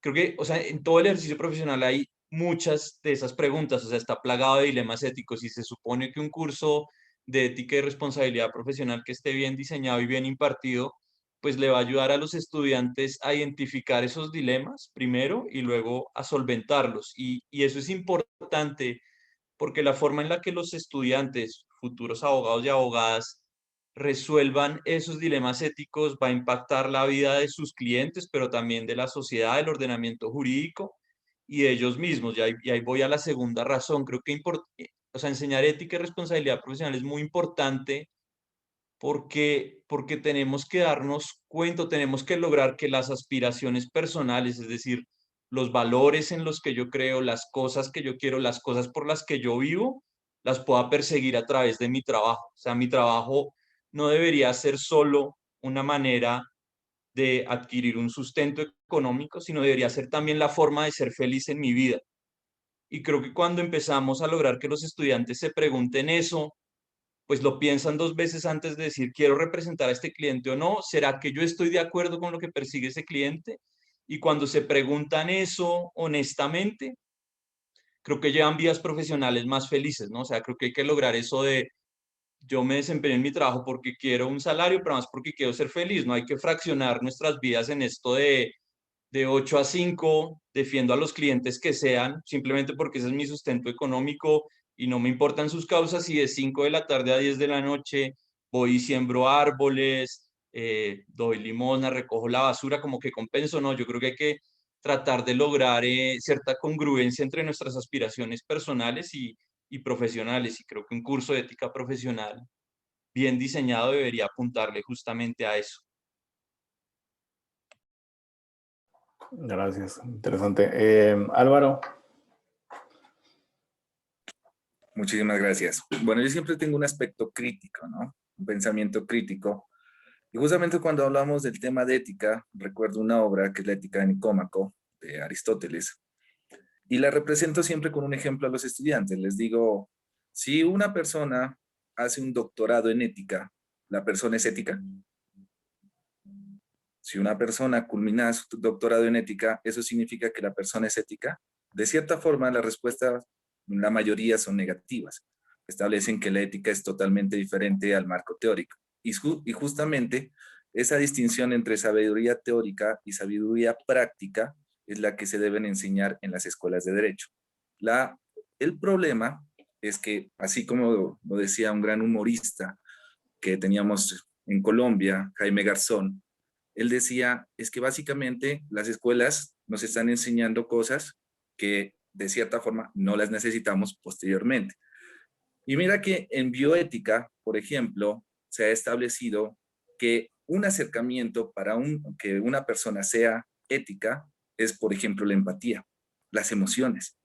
Y cómo desde la teoría jurídica, desde ese pensamiento, desde el positivismo y la ciencia jurídica, a veces desplazamos otras disciplinas que nos pueden dar más herramientas para generar ¿qué?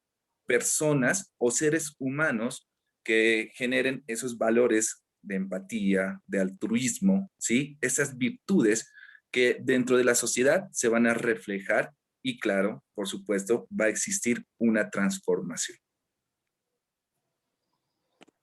Gracias, Álvaro. Antes de dar la palabra a Stephanie, nada más recordarle a las personas que nos están, que están siguiendo la transmisión, si quieren hacer alguna pregunta, lo pueden hacer ahí a través del chat que está ahí abajo en la pantalla.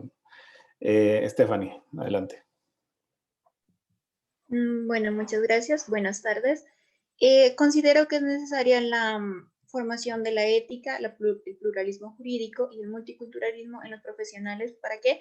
Para crear profesionales íntegros dentro de cualquier campo de profesión que vayan a desarrollar, ejemplo, que sea como docente, como investigador, ¿sí? En cualquiera que decida desarrollarse. Por otro lado, es necesario que se aborde el pluralismo y el multiculturalismo, pero desde un aspecto práctico. ¿Por qué razón? Porque muchas veces los estudiantes cuando llegan a abordar ya o a trabajar con comunidades, simplemente se quedan con la parte teórica y les cuesta mucho llevarla a la práctica y eso genera un choque a veces cultural y pues genera como sesgos que se pueden llegar a presentar. Entonces es necesario que al mismo tiempo de que se aborden las teorías, también se lleve a la práctica a los estudiantes para que puedan haber una mejor dinámica social, digámoslo así.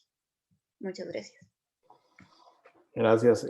Bueno, justo tocaste un tema que ahorita quisiera que pudiéramos abordar y por ahí hay alguna pregunta también del público más o menos en esa línea, ¿no? Sobre las metodologías o los casos que podemos utilizar para la enseñanza de estos temas. Entonces, si me permiten, ahorita llegamos a esa pregunta, porque antes quisiera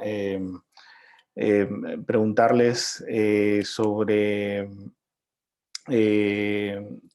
o sea, antes de ir al tema bueno, sí tiene que ver con el docente, o con la docente. Pero antes de entrar como el tema de las metodologías de enseñanza, ¿qué perfil creen que deben tener los docentes o las docentes que impartan estas respectivas materias, ¿no? O sea, si deben tener como algún perfil específico, o sea, más allá de los conocimientos, digamos, técnicos, ¿no? Pero sí, o sea, más allá de eso, sí deben de tener como algún tipo de habilidad, de valores, en fin, cómo se imaginan a un docente o una docente ideal de las materias de ética, de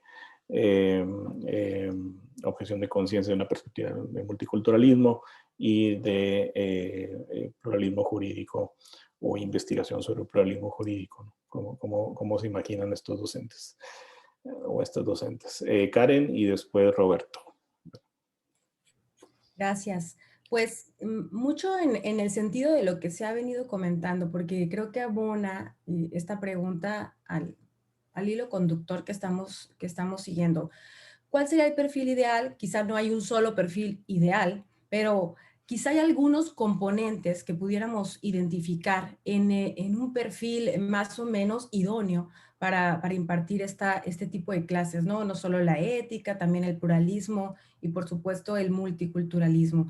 Me parece que debe de ser una persona que además de, por supuesto, los conocimientos teóricos, las bases sólidas del marco teórico de estas disciplinas, me parece que debe ser una persona que tenga la capacidad de comprender e interpretar los distintos problemas. Sergio hablaba de dilemas, el doctor Roberto hablaba de cuestiones de la vida nacional, que son hechos notorios y que están siempre sobre la palestra, pero me parece que tiene que ser una persona con pensamiento crítico, una actitud de veras bastante proactiva, pero que le permita ser lo suficientemente analítica para comprender e interpretar los problemas reales.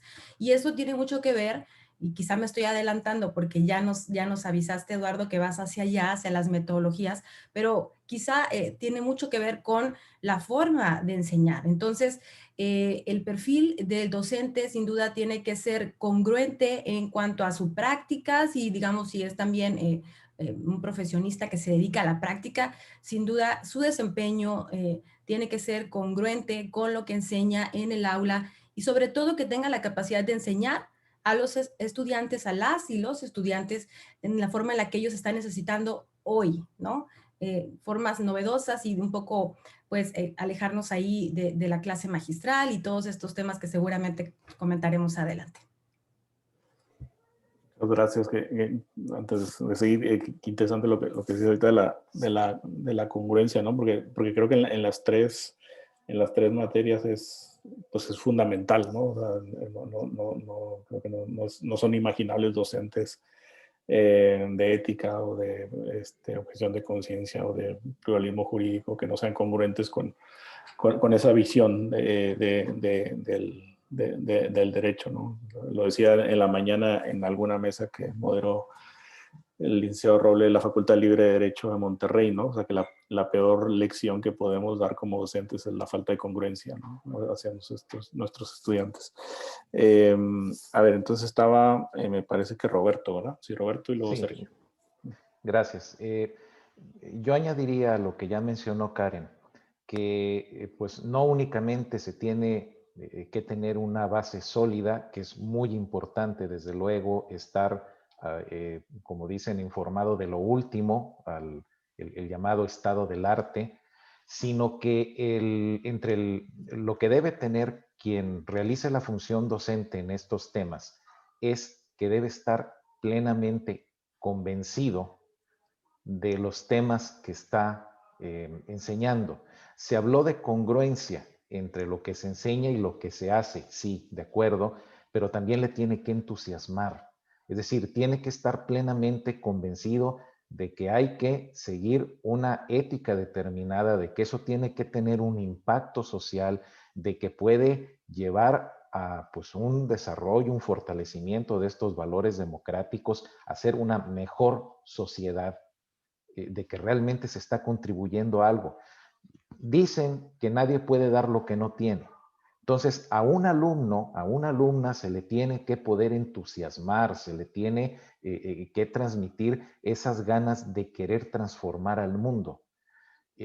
Bueno, podemos mencionar desde luego que también debe ser una persona abierta a estos temas, salir del formalismo, salir acusamos a veces a otros profesionistas de ser cuadrados y no nos damos cuenta de que los abogados, pues también lo somos. Entonces, en ese sentido, se tiene que tener una apertura de mente y ya con ese sentido de poder entrar a temas que no digo que sean tabús, como es el caso de la objeción de conciencia, no lo es, pero sí son temas que muchos rechazan, como que les da miedito, como que no lo conocen, como que mejor lo dejamos para después.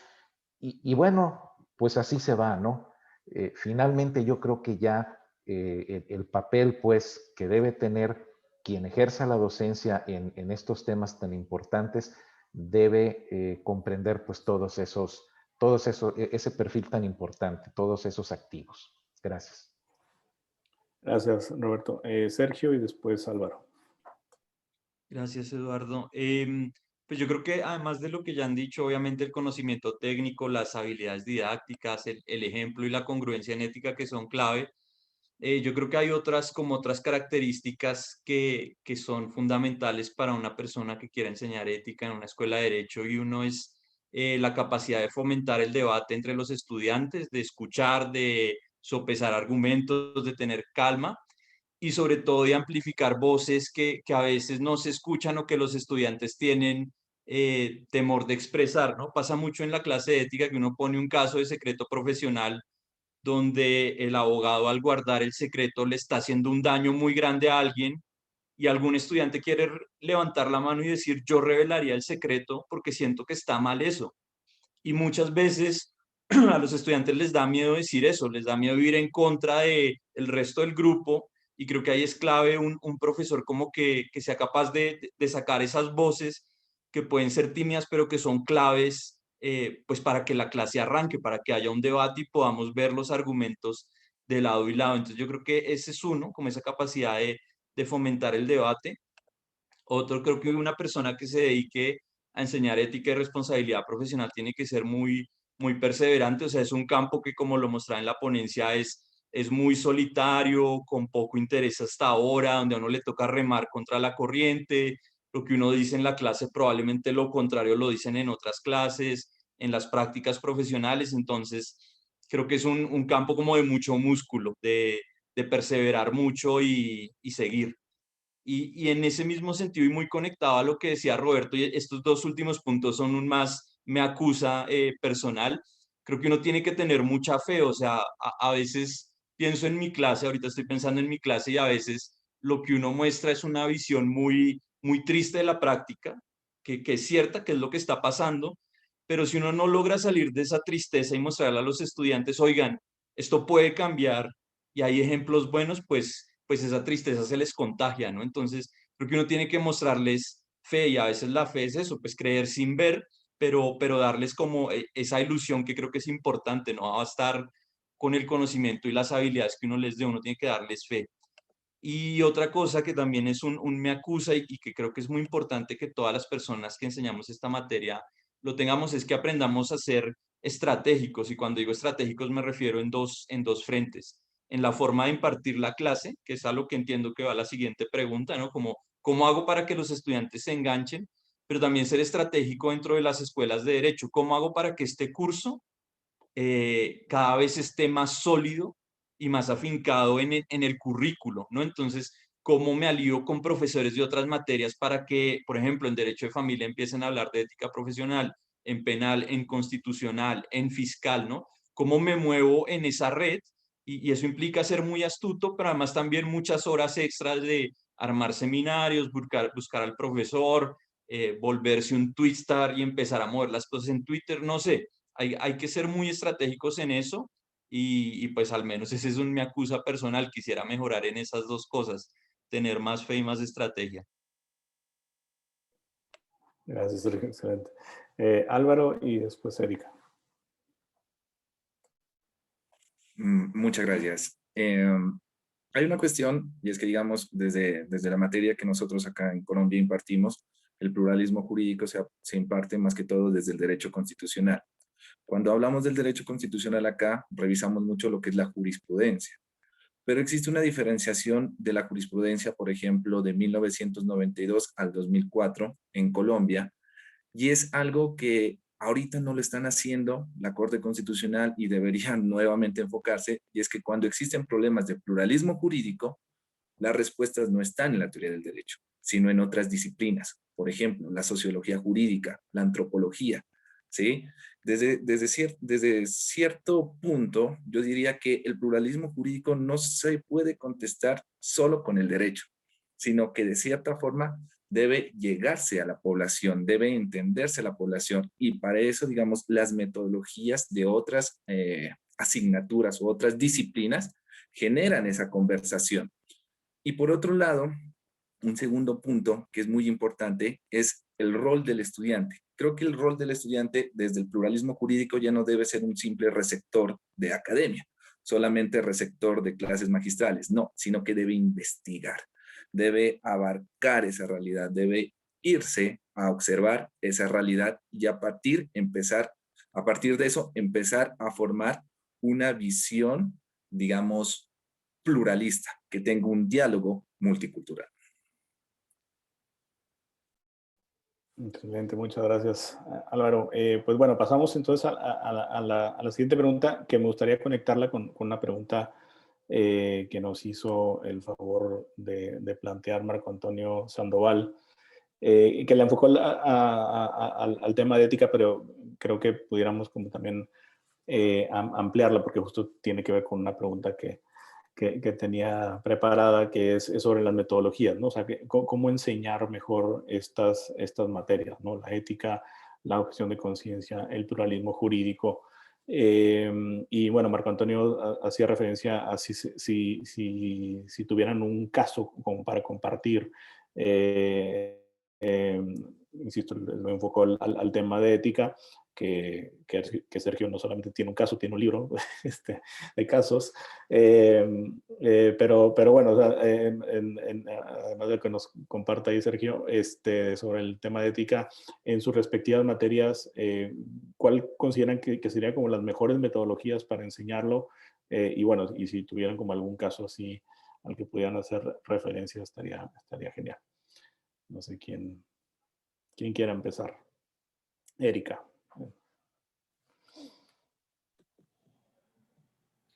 Sí, bueno, pues tratándose de metodologías, yo creo que para todos estos temas, tanto para el pluralismo como para la ética, como para el multiculturalismo, pues tendríamos que hablar del método de ponderación, ¿no? En todos estos temas, esencialmente tendríamos que ponderar valores y principios. Entonces, por lo general, pues este método lo utilizan los jueces, ¿no? Al momento de pues valorar un caso concreto. Pero creo que a los profesores también pues tendríamos que capacitarnos cada vez más, ¿no? Ser más eficientes en estos métodos de ponderación para que nuestros estudiantes ya estén practicando en el aula pues casos muy concretos, ¿no? Casos de pluralismo, casos de multiculturalismo, casos de ética profesional, ponderando derechos y principios y valores, ¿no? Pues, ¿qué otros métodos son los que utilizamos o que empleamos comúnmente? Pues para hacer investigación en estas materias, el estudio de campo es esencial, ¿no? Coincido con Álvaro cuando dice que pues se requiere esa multidisciplinariedad, ¿no? De hecho, ahora se nos exige esa multidisciplinariedad. El Consejo Nacional de Ciencia y Tecnología, ¿verdad? Ya nos exige, por ejemplo, a los posgrados, que pues ya no solamente seamos abogados, ¿no? Los que estamos formando a los futuros especialistas en derecho, maestros en derecho o doctores en derecho, sino que ahora se nos exige que pues un buen número de profesores dentro del núcleo académico básico de nuestros programas pues sean de otras áreas, ¿no? Y en el caso del derecho pues podemos acudir, por ejemplo, a la sociología, a los economistas, a los politólogos o inclusive otras áreas que de inicio no creemos que tengan mucha relación con la ciencia jurídica, ¿no? Como las ciencias de la salud, ciencias médicas, etc. Dependiendo del área de énfasis, ¿no? De los programas jurídicos que estamos impartiendo en nuestras universidades. Entonces, bueno, pues como metodología sí, siempre el método de la ponderación, el método de estudios de casos en estos temas es esencial, el método del debate, ¿verdad? O la técnica para debatir, el establecer dilemas éticos en estos temas, pues es esencial para comprenderlos. Y bueno, el tema de la multidisciplinariedad, ¿no? En estos momentos creo que es esencial también para avanzar en la construcción de la ciencia jurídica. Gracias, Erika. Sergio. Muy corto para que los demás puedan también participar en ética y responsabilidad profesional. yo creo que al menos una estrategia que yo trato de empujar es no poner los casos fáciles, o sea, está bien llegar al juzgado con una botella de whisky para el juez, pues, esos casos, digamos, no, sino los casos realmente difíciles, ¿no? Donde hay una tensión entre dos valores que ambos son importantes, yo que sé, la lealtad a mi cliente y la colaboración con la administración de justicia. Y ahí en lugar de explicar el caso, porque me tomaría mucho tiempo, la invitación sería a que entraran a la página del SEAD y descargaran el manual de ética y responsabilidad profesional. Es gratuito y justamente está lleno de casos prácticos, o sea, de casos muy concretos de la práctica. Y otra estrategia que justamente estamos trabajando con Trini en un libro sobre eso es utilizar las series de televisión de abogados para enseñar a partir de ellas sobre dilemas éticos. O sea, esas series tienen muchas cosas que no concuerdan con la realidad de la práctica jurídica, pero son un buen gancho. Entonces, por ejemplo, mi clase, yo lo que hago es basarme en Suits, en la serie esta que está en Netflix de abogados, y frente a cada capítulo uno encuentra un dilema ético con el cual llega a la clase y le dice a los estudiantes, bueno, ¿qué piensan de lo que hizo este abogado acá? ¿Cuáles son los valores en pugna? ¿Actuó bien? ¿Actuó mal? ¿Qué factores influyeron en la forma en la que deliberó éticamente? Entonces, creo que ese es otro gancho muy bueno. Excelente. Gracias, Sergio. Stephanie. Bueno, algo que nos ha funcionado muy bien en una universidad con la que laboramos con el doctor Álvaro es la parte de metodología en cuanto a la práctica. ¿Por qué razón? Porque muchos estudiantes se desmotivaban mucho por la parte investigativa, entonces cuando llegan a práctica no solo se les da, bueno, la parte de lo que aquí se llama consultorios jurídicos, sino que es, bueno, que reciben casos, en este caso, y pues toman como la defensa de algunas personas o las asesoran, dependiendo pues del caso, sino que también tienen una o pueden tomar la opción de observatorio, que era lo que el doctor Álvaro comentaba hace un momento, y que les permite acercarse a las comunidades, ¿sí? Y esto genera que las comunidades pues puedan expresar cuáles son sus inquietudes, sus disgustos o problemas que ellas están teniendo dentro de sí y genera que también el estudiante se apropie de esa cultura que en algún momento, digámoslo así, ha ido perdiendo porque debemos recordar que somos pues, parte de esto. Muchas gracias, Stephanie. Karen. Sí, digo un poco como para agregar nada más, porque me parece muy interesante todo lo que han dicho, coincido, suscribo a todos los compañeros, pero no descartar el método socrático, porque realmente este ejercicio de generarnos preguntas, de entablar el diálogo, por ahí hablaban los compañeros, coincido con Sergio, con Roberto, en el tema de propiciar la confianza en el aula, ahora en el aula virtual, bueno, ese es otro tema, ¿verdad?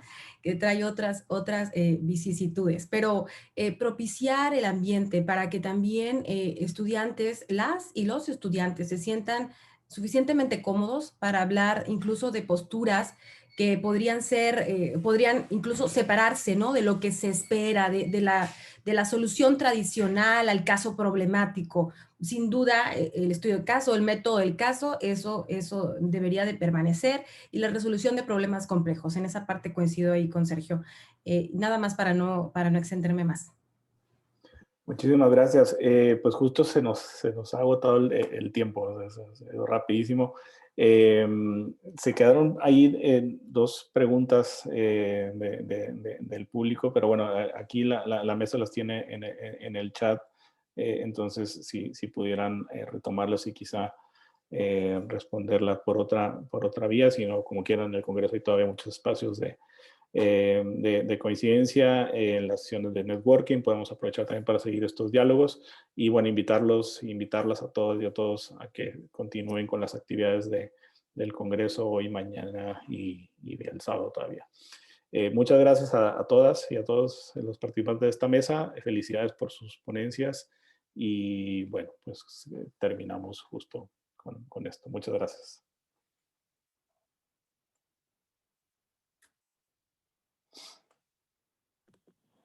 Gracias, saludos, hasta luego. Gracias, mucho gusto en saludarlos. Hasta luego, mucho gusto. Hasta luego, muchas gracias. Adiós. Adiós. Chao, gracias, un gusto. Gracias. Gracias.